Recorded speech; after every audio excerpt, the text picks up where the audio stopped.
Michael St. Jean Realty. How are you? I'm great. Thank you for having me. Appreciate. I'm really happy to be here.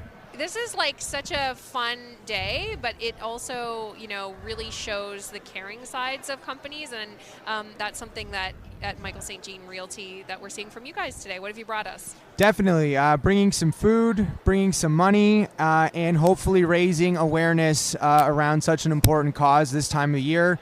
And of course, as many people have probably heard over the last few months, more Canadians unfortunately visiting food banks, requiring food than at any time in recent memory. So I think it's great to donate, great to help out, but we also want to bring some awareness to the cause in hopes that others jump in and start to help out as well. It's a team effort.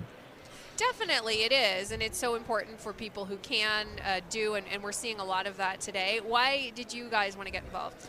We're on the ground going through hundreds, thousands of homes a year, getting to know families, looking at all the different circumstances, people's lives changing, moving for sometimes positive reasons, families growing, pay raises, new jobs, and sometimes the opposite. And we're seeing a lot of Canadians struggling, a lot of families struggling, and we live in Canada. We don't think that we have those types of problems, and I don't think many realize that within our own neighborhoods and communities, things can sometimes look good on the outside, but when you really kind of peel things back and take a look at the inside, there are families, there are people struggling and having to make very difficult choices right in our own communities. So I think just making everyone aware that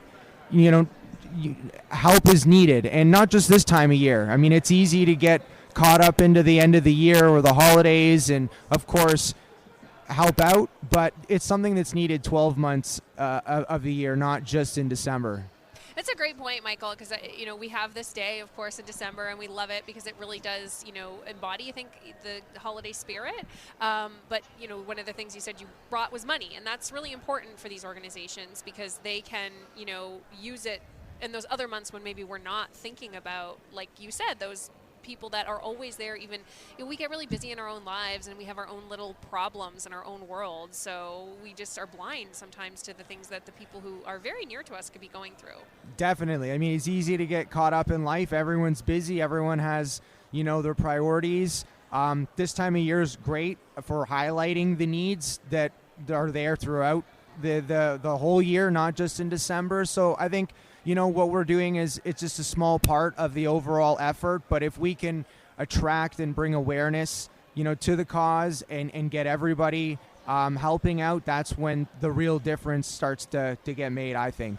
Yeah, and I think, one of the things, particularly with you, of course, working with people so closely in their homes, is that people have had to choose. A lot of people who have good jobs, good salaries, are saying we got to hold on to our housing, and they're the ones who are now having access to food banks. Definitely. The last year and a half with interest rates going up faster than at any point in history in this short of a period of time, Canadians are having to make really tough choices, and no one wants to lose their home. That's normally the last thing that you would ever see happen in a situation, and so sometimes it means going to 2 meals instead of 3, or lessening the quality in food, eating things that are more inexpensive, obviously trips and other frivolous things that are not required being cut. And so you're really starting to see a lot of that happening because of the high interest rate environment now. Yeah, for sure. And we just had another interest rate announcement this week. Good to see the Bank of Canada holding it. And a lot of people are sort of waiting for that day when the interest rates start to come down again. But the other big part of it is, like, we're all noticing at the grocery store, right? You go put eggs in your cart and you're like, what? How? When did eggs become this expensive? It's across the board. Mortgage payments are obviously a big part of it, but like you said, food and virtually everything else on the chart has risen quite significantly over the last few years. I think the good thing is that the numbers are looking good in the sense that inflation isn't growing. It's sort of holding steady and starting to roll over. And if the numbers continue on this trajectory, interest rate cuts should be in the cards at some point next year. When?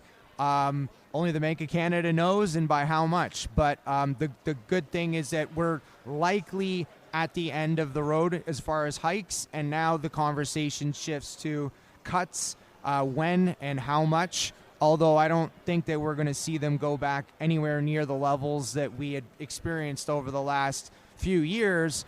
Any relief is obviously a big help. So, looking forward to potentially chatting with you about that maybe next year. Yeah, who knows, right? Time flies. It feels like we were just here for last year. And, some of the numbers that they put in front of us was, last year, Community Care St. Catharines and Thorold was serving about 57,000 people. This year, 94,000. That's alarming. It's very alarming. It's pretty scary. When you hear those numbers, to think that many people are in need of basic necessities like food in our communities in Canada. Again, everyone tries to do the best they can and put on a good face, and no one likes to complain. No one wants anyone to know that they're in trouble. But I can tell you, going through so many different communities, neighborhoods, visiting families, and I'm talking all types of neighborhoods. In some of the best neighborhoods, there are people that are struggling, even if they doesn't look like it, and even if they don't want to admit it. So you just have to always, when you see your neighbor or walk by somebody on the street or at the mall, always keep in mind, their situation may not be what it appears to be. And there's many Canadians that are in need right now. That's a real great reminder, because we assume that we make a lot of assumptions about people. That's, I guess, how we are. There's some bias there in our brains that we do that for. But a lot of people are just hanging on, and I'm sure you get those calls sometimes when people are having to make the choice to sell their home because of a bad financial situation. All the time, and we're seeing it increasing, obviously, in the last year or so. The most I've seen probably since the early days of my career, but just prior to and around the 2008 Great Recession, I'd say it's more now than at that time. So yeah, there's a lot of struggle, a lot of people trying to figure out what to do. Do they sell? Do they try to hang in? Can they even sell? Not all of the numbers, of course, working out, and in some cases a seller doesn't have a choice. They've got to stay put and hope that they can weather the storm. In other cases, people sizing down, getting into more affordable properties, lowering mortgage payments, or even going into the rental market. And of course, rental numbers have been through the roof, of course, because we don't have enough rentals to begin with. But now you have an influx of people that are exiting the home ownership category and becoming renters. So you've got a lot of pressure in the rental market right now.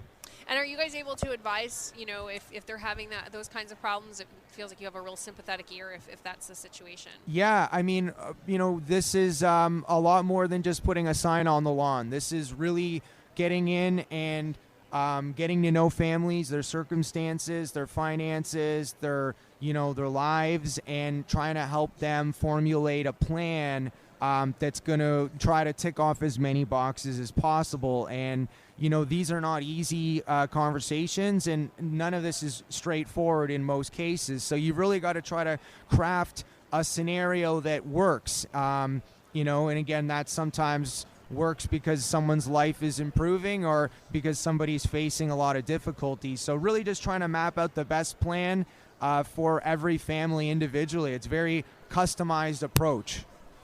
Well, that's good to know, because I think that is a really lonesome feeling like you don't have any options, and things changed so quickly. Like you said, the interest rates increasing as they did. It's like they were in waters they'd never seen before. No, and I mean, we've been in this very unique environment, I'd say, for the last 10 or 15 years, even prior to the pandemic.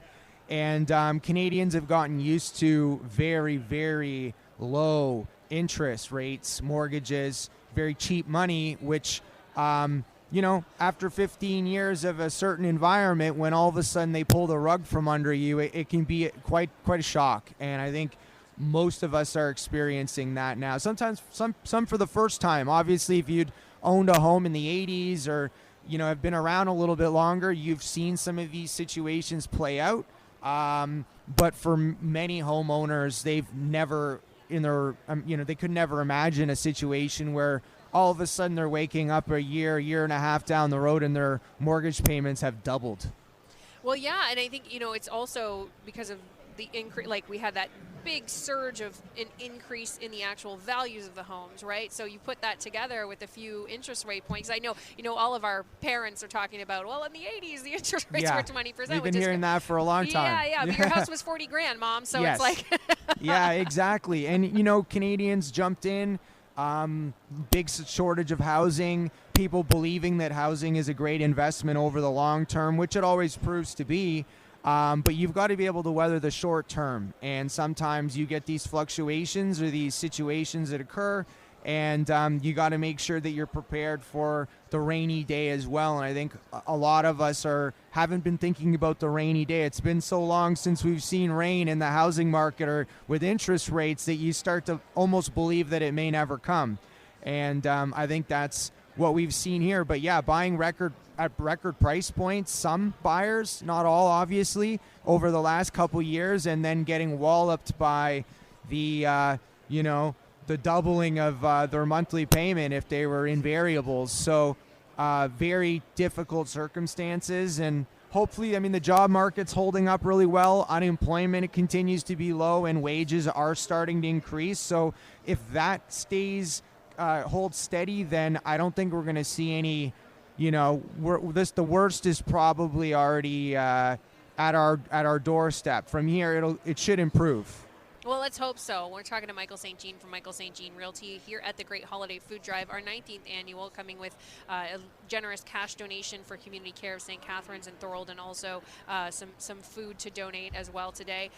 Michael, it's Christmas coming up. Are you ready? It's already December 8th. Can you believe that? I'm normally a pretty organized and prepared person in most ways, but I can honestly say that I've got to get out there and start doing my holiday shopping. It snuck up on me this year, too. I don't think I've done anything yet. Well, Santa's right behind us. I'm going to have to go give him my list. Yeah. And need some help. Yeah, for sure. What is a good Christmas celebration for you? Do you have any traditions that you have? Just family. We work a lot. And so just to take a couple of days every year to relax and visit some family. And that's really all that I'm looking for and excited to do. Just a little bit of downtime before things start back up in the early January. Is it busy in January for real estate? We're pretty busy year round. And obviously, that doesn't mean homes are always selling in large numbers in certain months, but there's always a lot of work for us to do. And the spring market, we say, is the first day of January is when it starts. Can you tell the weather that too? Then I can try. I don't know if they're gonna listen, but I'll give it a shot. We'll do what we can. Michael, thank you so much for taking some time coming down and your donation. It was nice to chat with you. Thank today. you for having me.